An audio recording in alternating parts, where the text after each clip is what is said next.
നമ്മൾ ഒന്നാമത് ഈ മാനസിക ശാരീരിക സാമ്പത്തികമായിട്ട് ബുദ്ധിമുട്ടിരിക്കുന്നതുകൊണ്ട് ചിലപ്പോൾ നീ ആത്മഹത്യ ചെയ്യുമെന്ന് പോലും പേടിയാവും. ഒന്നിന്ന് ഞാൻ രക്ഷപ്പെട്ട് വന്നു.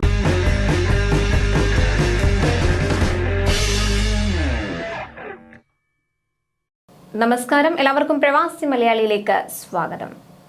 യമൻ പൗരനെ കൊലപ്പെടുത്തിയ കേസിൽ വധശിക്ഷയ്ക്ക് വിധിക്കപ്പെട്ട് സനായിലെ ജയിലിൽ കഴിയുകയാണ് മലയാളി നഴ്സ് നിമിഷപ്രിയ. സ്വന്തമായി ക്ലിനിക്ക് തുടങ്ങാൻ സഹായ വാഗ്ദാനവുമായി വന്ന യമൻ പൗരൻ തലാൽ അബ്ദു മഹദി പാസ്പോർട്ട് പിടിച്ചെടുത്ത് നടത്തിയ ക്രൂര പീഡനമാണ് കൊലപാതകത്തിലേക്ക് നയിച്ചത് എന്നാണ് നിമിഷപ്രിയയുടെ വാദം. തലാലിനൊപ്പം ക്ലിനിക്ക് നടത്തുകയായിരുന്നു നിമിഷപ്രിയ. എങ്ങനെയും നിമിഷയെ രക്ഷപ്പെടുത്തണമെന്നാണ് ഭർത്താവായ ടോമിയും കുടുംബവും അടക്കം ആവശ്യപ്പെടുന്നത്. നിമിഷയുടെ മോചനത്തിനു വേണ്ടി കേന്ദ്ര സർക്കാർ നടപടികൾ സ്വീകരിക്കുമെന്ന് കേന്ദ്രമന്ത്രി എസ് ജയശങ്കറും വി മുരളീധരൻ അടക്കമുള്ളവരുടെ ഉറപ്പിന്മേൽ ആശ്വാസത്തിലാണ് ഈ കുടുംബം. നിമിഷയുടെ മോചനത്തിനായി പരിശ്രമിക്കുമെന്ന് പ്രമുഖ വ്യവസായി യൂസഫ് അലി നേരത്തെ വ്യക്തമാക്കിയിരുന്നു. ഇത്രയും വർഷം പിന്നിട്ടിട്ടും ദയാധനം നൽകി നിമിഷപ്രിയയെ മോചിപ്പിക്കാനുള്ള നടപടികൾ എങ്ങും എത്തിയിട്ടില്ല. നിമിഷപ്രിയയുടെ മോചനം വൈകുന്നതിന്റെ മനോദുഃഖവും സാമ്പത്തിക ബുദ്ധിമുട്ടുമായി പൊറുതിമുട്ടി ആത്മഹത്യയുടെ വക്കിലാണ് താനെന്ന് തുറന്നു പറഞ്ഞിരിക്കുകയാണ് നിമിഷയുടെ ഭർത്താവ് ടോമി തോമസ്. നിമിഷയുടെ മോചനവുമായി ബന്ധപ്പെട്ടും യമനിലെ ജയിലിൽ കഴിയുന്ന നിമിഷയുടെ ഇപ്പോഴത്തെ അവസ്ഥയെ സംബന്ധിച്ചും തുറന്നു പറഞ്ഞിരിക്കുകയാണ്. 4-5 വർഷം മുമ്പ് പരിഹാരമാവുന്നില്ലല്ലോ നിമിഷപ്രിയ. പരിഹാരമാകാതെ ഒന്നല്ലെങ്കിൽ ചിതയിലേക്ക് ഇട്ടിട്ടേ പച്ചയ്ക്കും കത്തിക്കുവാണ് തുല്യം. അതല്ല നല്ലത്. ഇതെന്തിനും ഞങ്ങൾ എന്തിനു വെറുതെ ഇട്ട് ഉരുക്കിക്കൊണ്ടിരിക്കണേ? ഏതെങ്കിലും യെസ് നോ എന്ന് പറഞ്ഞാൽ ഞങ്ങളപ്പോ ചെയ്തോളാം. ഇതെന്നാ ചോദിച്ചു കഴിഞ്ഞാൽ ഇത് എന്തിനാണ് ആൾക്കാരായിട്ട് പഠിച്ചോണ്ടിരിക്കണേ? ഇത് സമൂഹത്തിന് മുമ്പിൽ നിന്ന് ഇറങ്ങി നോക്കുക. ഈ പറഞ്ഞ ഞാൻ ആരാണ് വൈഫാരാന്ന് അന്വേഷിച്ച് നോക്കുക.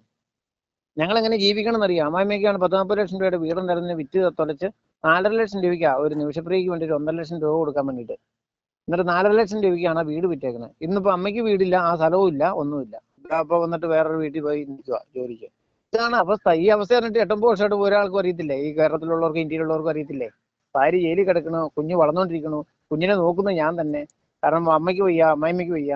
അങ്ങനെയുള്ളവരൊക്കെ ഞാൻ തന്നെ ഒരു അപ്പനായി ഞാനൊരു പെങ്കുഞ്ഞിനെ വളർത്തിക്കൊണ്ട് പോകുമെന്ന് പറയുന്നത് നിങ്ങളൊന്ന് ആലോചിച്ച് നോക്കി. സാധാരണ എല്ലാം നേരെയാവും, കുഴപ്പമൊന്നുമില്ല, പേടിക്കേണ്ട, ധൈര്യം ഇരുന്നോന്നാ പറയുന്നത്. എനിക്ക് കിട്ടിയിരിക്കുന്ന വിവരങ്ങള് ഈ പറഞ്ഞ കഴിഞ്ഞ ആഴ്ചയാണ്. അപ്പൊ നമ്മൾ കടം മേടിച്ചോണ്ട് ഇങ്ങനെ ഇരിക്കും. നേരത്തെ കൂട്ടിയിട്ടുണ്ട് കുറെ ലക്ഷങ്ങള്.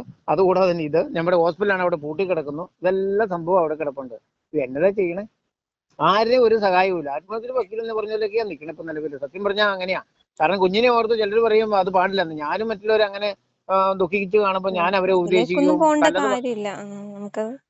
ഞാൻ മറ്റുള്ളവർക്ക് നല്ലത് ഉപദേശിക്കുകയും മരിക്കാൻ പോകുന്നവരെ മരിപ്പിക്കാതിരിക്കാൻ ഞാൻ ശ്രമിക്കുന്നു.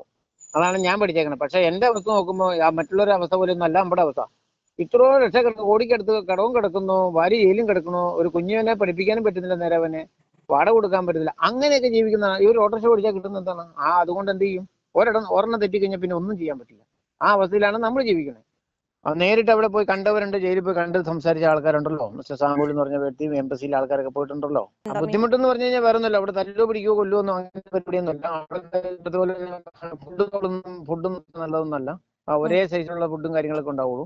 പിന്നെ അവിടെ 6 വർഷമായിട്ട് ജയിലിൽ ഇന്നും ട്രീറ്റ്മെന്റ് ചെയ്യുന്നുണ്ട്. അതിൻ്റെ അകത്ത് കിടക്കുന്ന പെണ്ണുങ്ങളെല്ലാം ട്രീറ്റ്മെന്റ് ചെയ്യുന്ന വൈഫാണ്. അത് മാധ്യമങ്ങളിലെല്ലാം വന്ന് ന്യൂസിലെല്ലാം ഇതിനുമ്പ് റിപ്പോർട്ട് കൊടുത്തിട്ടുള്ളതാ. അപ്പം റിയാൽ പോലും ശമ്പളം കിട്ടില്ല. ഇവിടുന്ന് നമ്മള് ഇതൊക്കെ ഇവിടുന്ന് അങ്ങോട്ട് പൈസ അയച്ചു കൊടുത്താലേ ഇങ്ങോട്ടൊക്കെ ഒന്ന് ഫോൺ ചെയ്യാൻ പറ്റുള്ളൂ. ആ ഒരു അവസ്ഥയിലാണ് ഈ കാര്യങ്ങളിലെ പോക്ക്. 5-6 വർഷം ചുമ്മാ അങ്ങനെ മാനസികവും ശാരീരികവും സാമ്പത്തികവും തകർന്നിരിക്കുന്ന ഒരാൾ ജയിലിൽ കിടക്കുമ്പോൾ ഉണ്ടാകുന്ന ഒരു ബുദ്ധിമുട്ടേ